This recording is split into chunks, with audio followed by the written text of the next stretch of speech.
Hello everyone. Today I want to make a very short movie about how to troubleshoot if you want to start a Ventuz presentation, a VPR file, and once you double click it, then you only see the runtime, the Ventuz runtime splash screen, and after that you don't see anything else.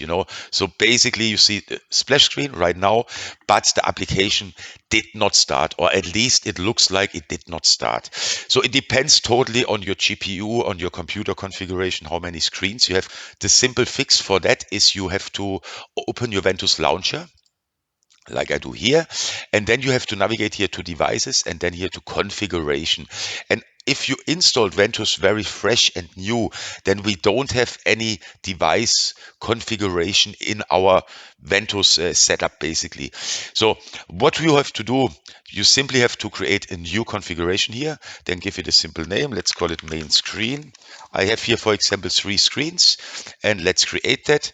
After that, the configuration file jumps into that next step where we can choose what inputs and outputs we want to have. In this step, we only want to use one of my GPU outputs. So I simply drag and drop that here. And then you can see, okay, we want to use my NVIDIA GeForce RTX 2080.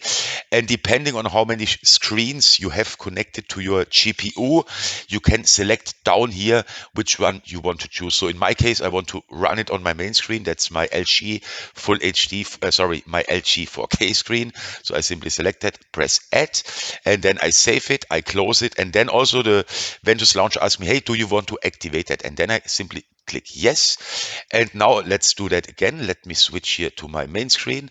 I simply double click here my VPR, my Ventuz presentation. And now again, we should see here our Ventuz runtime splash screen, which is starting. And shortly after that, this VPR should start on our main screen, which is happening right now. Okay. So please be aware, if you have any problems or if you have any further problems with that, please let me know in the comments below. Until then, bye bye.